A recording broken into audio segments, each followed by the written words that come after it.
Hello అందరికీ welcome back to our channel అండి. ఎలా ఉన్నారు మీరంతా? Happy Sunday all of you అండి. ఈరోజు వీడియోలో అయితే చికెన్ దమ్ బిర్యానీ చూసేద్దాము.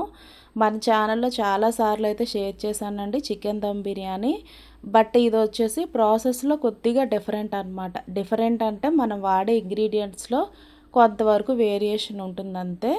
అలాగే ఇన్స్టెంట్గా క్విక్గా అయిపోయే రెసిపీ అని కూడా చెప్పొచ్చండి. ఎక్కువ టైం టేకింగ్, ఎక్కువ మ్యారినేషన్స్ లేకుండా ఇంట్లోనే ఈజీగా ప్రిపేర్ చేసుకోవచ్చు. రెస్టారెంట్ స్టైల్ చికెన్ బిర్యానీ కావాలనుకుంటే మాత్రం ఖచ్చితంగా ఈ రెసిపీ ట్రై చేయండి. ఎక్కడికి వెళ్ళక్కర్ లేకుండా ఇంట్లోనే ఇంటిల్లిపాదంతా హ్యాపీగా బిర్యానీని ఎంజాయ్ చేయొచ్చండి. ఫస్ట్ అయితే ప్రాసెస్లోకి వెళ్ళిపోదాము. ముందుగా అయితే ఒక 3 టొమాటోలు అయితే తీసుకొని ఇలా 4 పార్టీషన్స్గా స్లిట్ చేసుకోండి. నెక్స్ట్ ఒక ప్యాన్లో వాటర్ వేసుకొని అందులో అయితే టొమాటోలు ఉడికించుకోండి. తొక్కు కొంచెం సపరేట్ అవుతుంది అన్నప్పుడు స్టవ్ ఆపేస్తే సరిపోతుందండి. ఇది వచ్చేసి చికెన్ అండి. అలాగే ఇక్కడ బాస్మతి రైస్ కూడా నానబెట్టేసి పెట్టుకున్నా కడిగేసి. ఇది వచ్చేసి బ్రౌన్ ఆనియన్స్కి కావాల్సిన ఆనియన్స్ అనమాట. ఫస్ట్ అయితే ప్యాన్లో ఆయిల్ వేసుకొని ఇలా బ్రౌన్ ఆనియన్స్ అయితే రెడీ చేసుకుందామండి. మీడియం ఫ్లేమ్లో పెట్టుకున్నాను అనమాట. సో దట్ నేను చికెన్ మ్యారినేషన్ చేసేలోపు ఇవి ఫ్రై అవుతాయి అన్నమాట. ఇక్కడ వచ్చేసి చికెన్లో ఉప్పు, పసుపు, కారం యాడ్ చేసుకోండి. అలాగే నెక్స్ట్ వచ్చేసి ఫ్రెష్గా రుబ్బి పెట్టుకున్న అల్లం వెల్లుల్లి పేస్ట్ యాడ్ చేసుకోండి. చాలా తక్కువ పడతాయండి. మసాలాలన్నీ కూడా ఎక్కువ వేస్తేనే ఎక్కువ గ్రేవీ వస్తుంది అనుకోవడం అనేది కరెక్ట్ కాదండి. అలా వేయడం వల్ల ఏంటంటే వెగటొస్తుంది అనమాట బిర్యానీ. ఇది వచ్చేసి ఇంట్లోనే చేసిన బిర్యానీ మసాలా. మీకు కావాలనుకుంటే ప్రీవియస్ వీడియోస్లో బిర్యానీస్ చేసినప్పుడు మసాలా ఎలా ప్రిపేర్ చేసానో ఉందండి, కావాలనుకుంటే చెక్ చేయండి. నెక్స్ట్ వచ్చేసి కొత్తిమీర, పుదీనా యాడ్ చేసుకోండి ఇందులో. అలాగే 1 కప్ ఆఫ్ కర్డ్ అనమాట. ఒక ఫుల్ కప్తో పెరుగు అయితే వేసుకోండి. ఇక్కడ వచ్చేసి బ్రౌన్ ఆనియన్స్ రెడీ అయిపోయాయి అనమాట. మోడరేట్గా ఉంచుకోండి, లైట్ బ్రౌన్ వస్తే సరిపోతుంది. డార్క్ బ్రౌన్ వస్తే కనుక మనం వేసేసరికి ఇంకొంచెం మాడిపోయినట్టు కలర్ వస్తాయి అన్నమాట. సో లైట్ బ్రౌన్ వచ్చేంత వరకు వేయించుకుంటే సరిపోతుందండి. ఆ బ్రౌన్ ఆనియన్స్ కూడా గార్నిషింగ్ వరకు కొంచెం ఉంచుకొని మిగిలినవన్నీ కూడా ఇందులో వేసేసుకోండి. అలాగే బ్రౌన్ ఆనియన్స్ ప్రిపేర్ చేసిన ఆయిల్ కూడా ఈ చికెన్కి అవసరం అండి. దీంతోనే మంచి టేస్ట్ వస్తుందన్నమాట బిర్యానీకి. ఇవన్నీ కూడా ఒక స్పాచులాతో కానీ, లేదు మీరు హ్యాండ్ యూజ్ చేస్తే మరీ మంచిదండి. నాకు కొంచెం కారానికి టాలరేట్ చేయదండి. సో నేను ఇలా గరిటెతో కలుపుతున్నాను అనమాట. అలా కాదు అనుకుంటే మీరు హ్యాండ్ కూడా యూజ్ చేసుకోండి, అదే మంచిది. దీనికంటే మంచిగా మిక్స్ అవుతాయి అన్నమాట అన్నీ కూడా. ఇప్పుడు వచ్చేసి మిక్సీ జార్లో మనం ఇందాక ఉడికించి పెట్టుకున్న టమాటోలు తొక్క తీసేసి ఇలా ప్యూరీలా అయితే చేసుకోవాలన్నమాట. ఇక్కడే టేస్ట్ ఉంటుందండి. బిర్యానీ వేరియేషన్ అని చెప్పాను కదా, ఈ ఒక్కటి వేయడం వల్ల బిర్యానీ టేస్ట్ అనేది చాలా వరకు ఎన్హాన్స్ అవుతుందండి. ఒకసారి ట్రై చేసి చూడండి మీరు కూడా. ఇది టొమాటో ఉడికించిన పేస్ట్ కదండి, పచ్చిది కాదు. సో చాలా కమ్మగా ఉంటుంది, అంటే గ్రేవీ కూడా మంచిగా వస్తుంది అన్నమాట బిర్యానీకి. ఇలా అయితే ఒక పావు గంట పక్కకు పెట్టుకున్నానండి. నెక్స్ట్ వచ్చేసి అదే ప్యాన్తో అలా మనం స్టవ్ మీద పెట్టేసుకోవడమే అనమాట.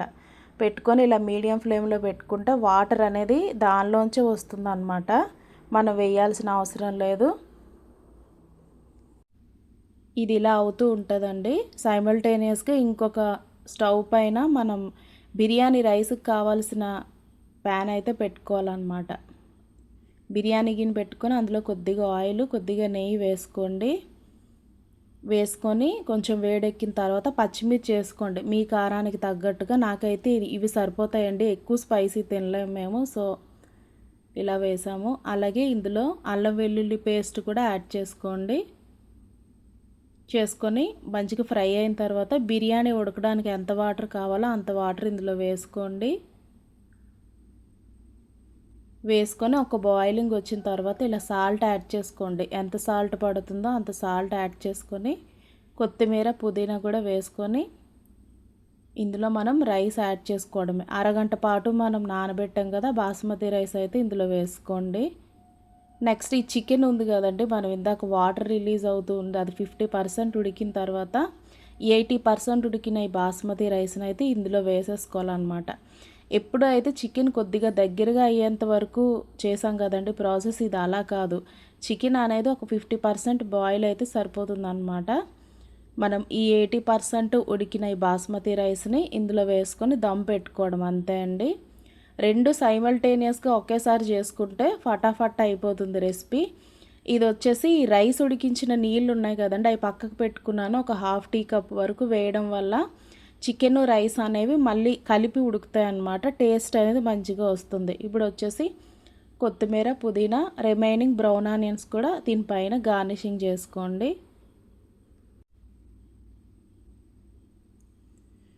దీనిపైన మనం వచ్చేసి నెయ్యి కొంచెం, నూనె కొంచెము వేసుకోవాలి. నెయ్యి వేస్తే బాగుంటుందండి టేస్ట్. మీకు నెయ్యి నచ్చకపోతే మాత్రం మొత్తం ప్రాసెస్ అంతా నూనెతో చేసుకోవచ్చు అన్నమాట. కొంచెం టైట్గా గాలి బయటికి రాకుండా ఉండే విధంగా ఒక క్యాప్ ఏదో ఒకటి మూత కానీ మీరు పెట్టుకోండి. ఒక 10 to 15 మినిట్స్ అయితే వదిలేయాలండి. మీడియంలో కాసేపు పెట్టి తర్వాత ఫుల్గా సిమ్లోకి టర్న్ చేయాలన్నమాట. ఒక 5 మినిట్స్ మీడియంలో ఉంచి ఒక 10 మినిట్స్ సిమ్లో పెట్టుకోవాలి. ఇంకా ఫైనల్గా మనకి ఇలా చికెన్ దమ్ బిర్యానీ అయితే రెడీ అయిపోయి ఉంటుందండి. ఒక 10 మినిట్స్ పక్కకు పెట్టేసి అప్పుడు మనం సర్వ్ చేసుకుంటే మంచిది. లేదంటే బిర్యానీలో గ్రెయిన్స్ అన్నీ కూడా చిమికిపోయినట్టుగా అయిపోతాయి అన్నమాట. వేడి పైన మనం కలపకూడదు. ఇదండి, ఇలా ఈజీగా ప్రిపేర్ చేసుకోవచ్చు అన్నమాట. ఇంట్లోనే చికెన్ దమ్ బిర్యానీ రెస్టారెంట్ స్టైల్లో చేసుకొని ఇంటిల్లిపాది ఎంజాయ్ చేయొచ్చు అండి. ఎక్కడికి వెళ్ళాల్సిన అవసరం లేదు. పీస్ కూడా చూసారు కదా, చాలా స్మూత్గా టెండర్గా ఉడికిందనమాట. మీరు ఇది తింటే ఖచ్చితంగా రెస్టారెంట్ది బాగాలేదు, ఇదే బాగుందని చెప్తారండి. చాలా సింపుల్గా తక్కువ మసాలాలతో ప్రిపేర్ చేసుకోండి మీరు కూడా. బాయ్ అందరికీ. Please do subscribe.